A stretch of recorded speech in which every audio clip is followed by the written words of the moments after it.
पापा हरदी मांगैया पाटने से।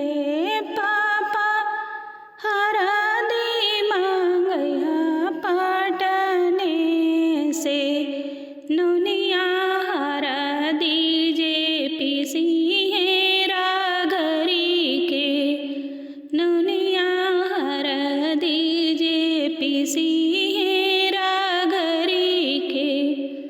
अम्मा हरदी लागैया आठो अंग में। अम्मा हरदी लागैया आठो अंग में।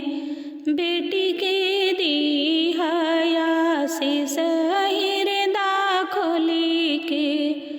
बेटी के दिहया शीश हृदय खोली के।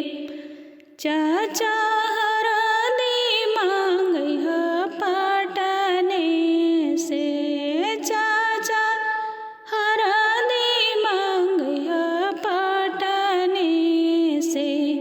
नुनिया हरदी जे पीसी हेरा घरी के।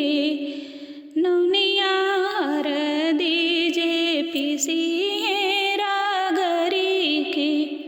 चाची हरदी लागैया आठो अंग में। चाची हरदी लागैया आठो अंग में।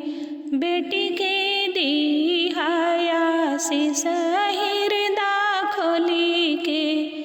बेटी के दिहया शीश हृदय खोली के। भई